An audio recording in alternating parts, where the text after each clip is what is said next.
साहब ने उस बंदे को दोबारा फोन किए।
Um, yes, dear students.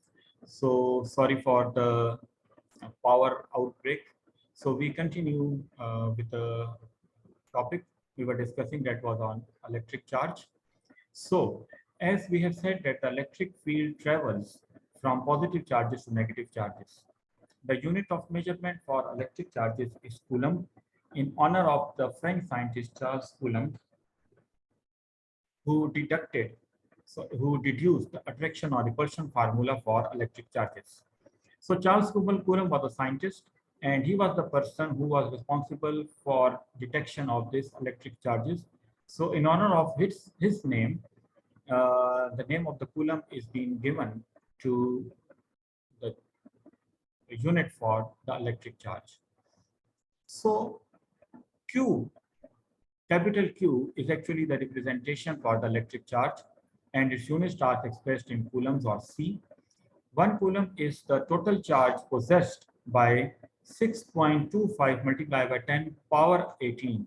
This is power to the 10. So this much electrons. Therefore, a single electron has 1.6 multiplied by 10 power minus 19 coulombs. If you remember, in the last recording, I had asked you this question, that what is the charge on a single electron? So this is the answer. So 1.610 power minus 19 coulombs. The total charge Q expressed in coulombs for a given number of electrons is determined by the following formula. Q is equal to number of electrons divided by 6.2 multiplied by 10 power 18 electrons per coulomb. So this is the total number of coulombs or charge which is possessed by Q electrons. So you have to remember this formula. So this is 6.25 actually multiplied by 10 power 18 electrons per coulomb. So in all electric circuits, there are three quantities which are to be taken into consideration. Voltage is required to produce current, and resistance opposes the flow of electrons and limits the current. So these are the three things: voltage, current, and resistance. So voltage is required to produce the current, and resistance opposes the flow of electrons and limits the current. Earlier we mentioned that opposite charges attract. Now suppose we have two opposite charges, but they cannot be physically displaced. The attractive force exerted between both charges is the difference in potential energy, or the potential difference, or the voltage. So these are the three names of one and the same thing. Voltage is also known as potential difference, and it is also known as potential energy. So it is the attractive force exerted between both charges. Now, voltage is defined as the potential energy or work per unit of electric charge. The voltage V concerning the load Q and the electric potential difference W is calculated with the given formula. So V is equal to W over Q, where W is representing the potential difference, V is the voltage, and Q is the load in coulombs. So it is defined as 1 volt is the potential difference or voltage between 2 points where 1 joule of energy is used to move 1 coulomb of charge from one point to another. So let's come to a question over here. I am typing it in the chat.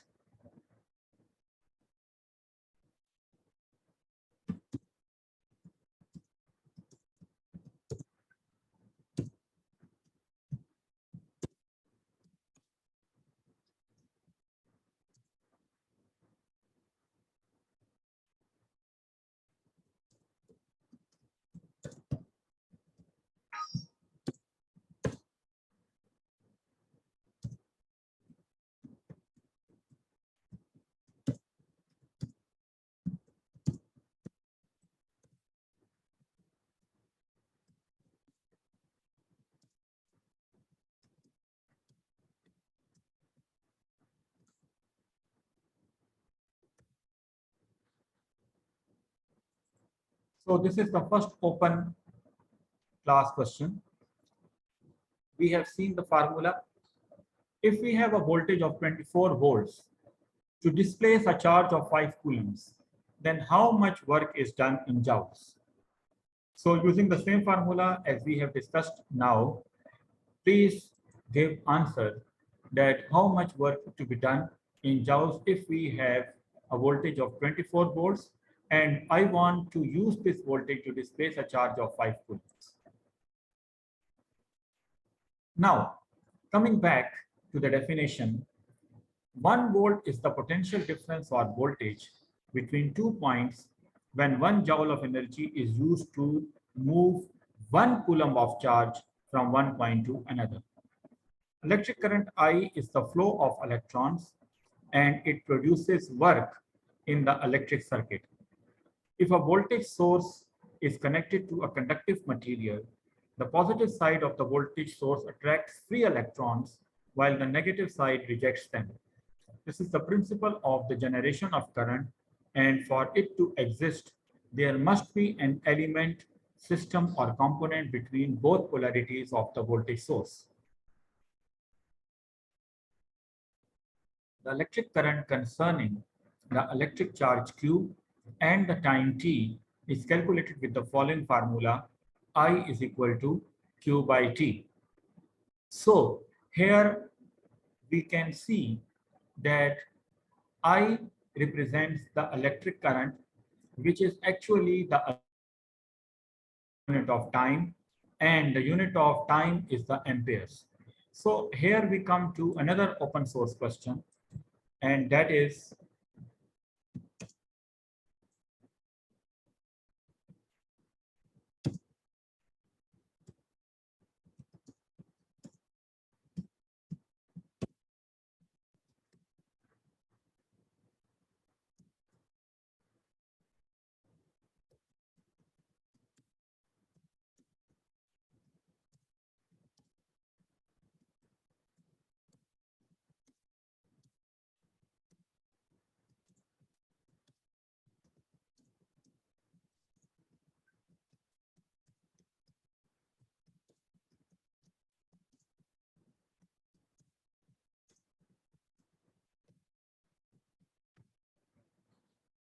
so in the first example, I want to calculate how much work is being done in joules. But in the second case, the same question continues. So if the same charge is displaced for 1 hour, then what is the electric current flowing through the circuit? Now, keep one thing in mind, that the time must be expressed in seconds, right? This is the unit of time. As unit of current is ampere, charge is coulomb, then the time is calculated in seconds. So I is equal to Q by T is the formula to calculate the current and which is expressed in ampere. So now what is the definition of ampere? An ampere is the amount of current that exists when a certain number of electrons whose total charge is 1 coulomb pass through a given cross-sectional area in 1 second. So if the time is 1 second and the coulomb is 1, then the charge is 1 coulomb, we can see that the total current flowing through the circuit is 1 ampere.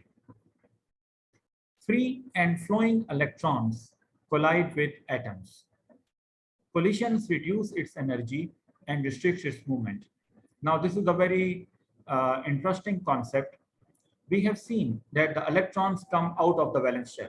Now they are moving in the electric conductor. In the way, they come across certain atoms and they strike with the atoms.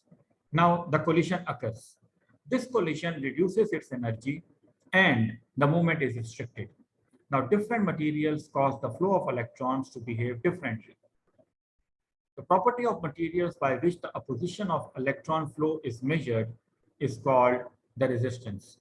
Resistance is expressed in ohms and it is represented by the Greek capital letter omega. So resistance is basically expressed in ohms represented by omega. What is the definition of ohm? So 1 ohm of resistance represents the passing of 1 ampere current produced by a voltage of 1 volt. The physical phenomena opposed to resistance is called conductance. So how much resistance can be offered through any electric circuit by the load is the resistance. So how much easily the current can flow through the material, that is the conductance. The units of measurement for conductance are Siemens and its symbol is capital S.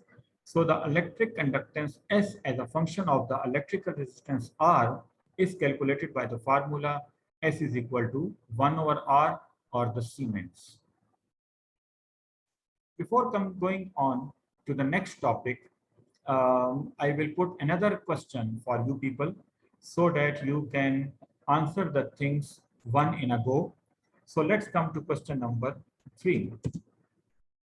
The same examples continue. If in the above examples,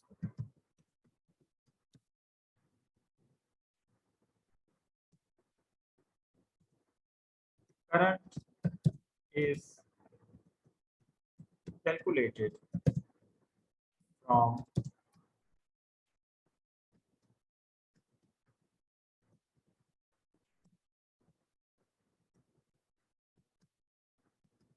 calculated from question number 2 and voltage is the same as in question 1, then what is the resistance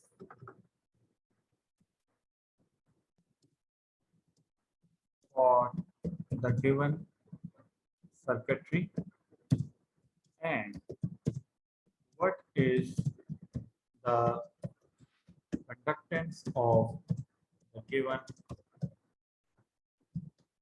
material. So in question number 3, I want both the things. Calculate the resistance as well and calculate the conductance as well. And I want the answer in proper units, right? So please take your time and solve these 3 questions. They are well connected with each other. So question 2 is dependent on question 1 and question 3 is dependent on both questions 1 and 2. So if your question 1 gives the wrong answer, your question 2 will give a wrong answer and your question 3 will give both the wrong answers. So please be patient and be focused to attempt question 1 correctly so that your question 2 and 3 are done correctly. Coming back to the lecture,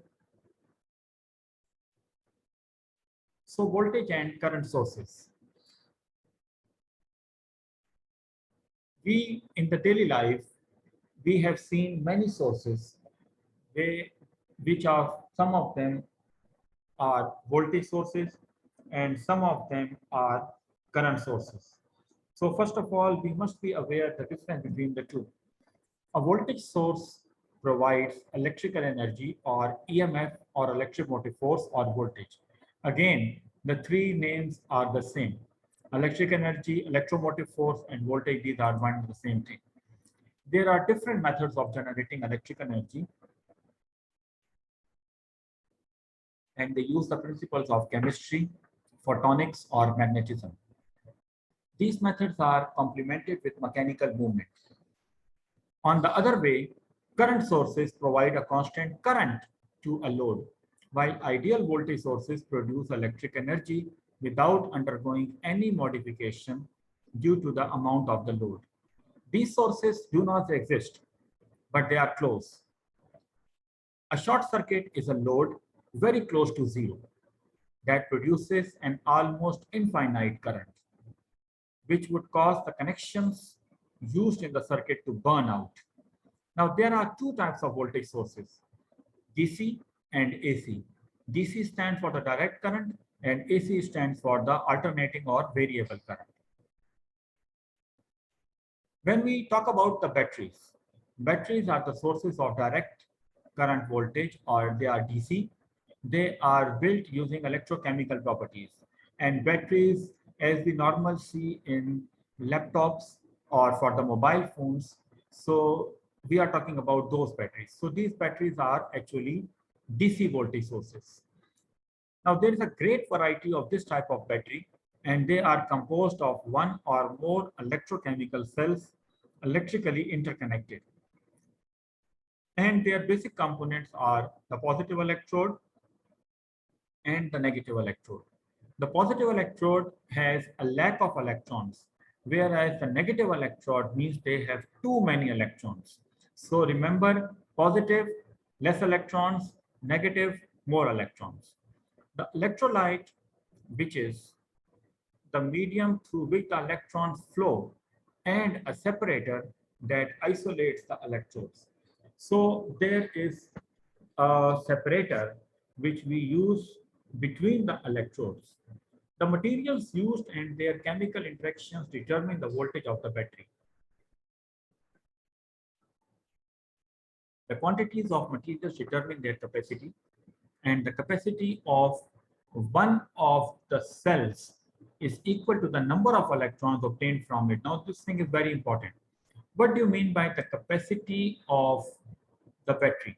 So actually the capacity of any cell is the number of electrons obtained from it, and it is measured by the amount of current supplied over time. The cells of a battery can be connected in series or in parallel. Now, the type of connection also determines its capacity. If the cells are interconnected at points of opposite polarities, the connection is in series. On the other hand, if the connections are interconnected at points of opposite polarities, they are called in series, whereas for the same polarities, the connection is in parallel. So let's revise this thing, that the type of connection determines the capacity.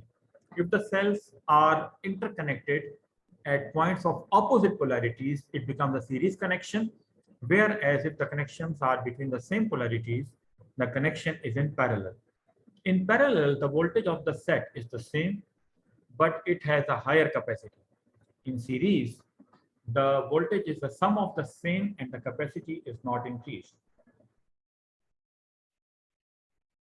Talking about the batteries, they can be classified into two types, primary and secondary batteries. Those which are primary are used once only, while the secondary ones are rechargeable. So in our mobiles, the batteries are rechargeable. We put the mobile phone on charge, we put the laptop on charge, so they are rechargeable. So rechargeable batteries have irreversible electrochemical processes that allow them to recover their original condition. while primary batteries are made with materials that cause irreversible chemical reactions. Recently, batteries have become a constantly evolving technology, and due to the rise of sustainable awareness, they have become one of the main consumables for modern life. As I have told you the examples for laptops and mobile phones.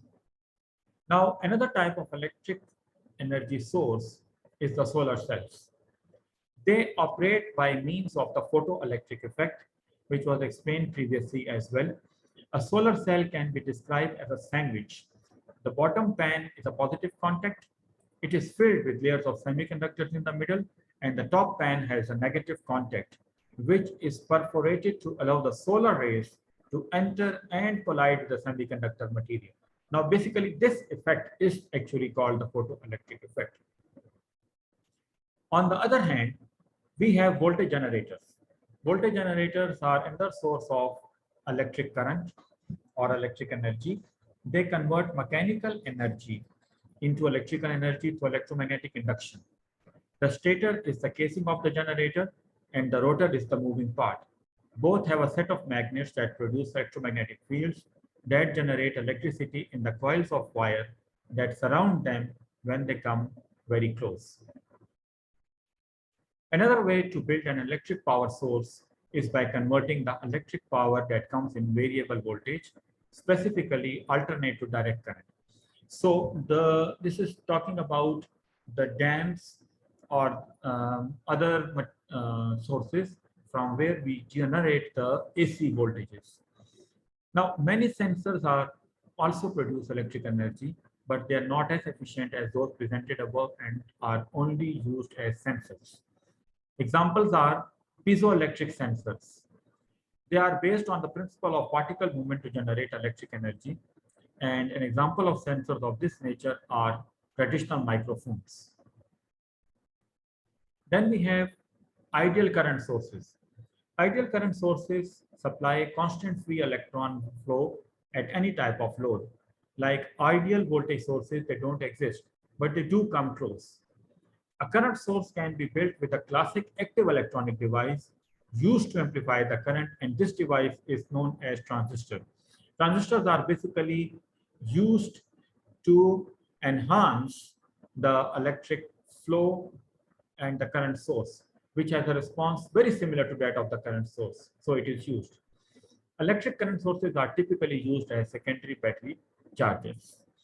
So, dear students, this was something about the electric flow, conductors, insulators, charges, current, and voltages. Voltages, which are also known as potential difference or electromotive force. So, I hope you would have gone through this recording very thoroughly and you understand the basic concepts which I wanted to elaborate. Now, please go ahead to solve these three open class questions and do ask any type of question related to this topic, either by the internal email or on the forum as you find it comfortable. So, thank you very much for today, and we will continue in the next class with another recording. Thank you very much.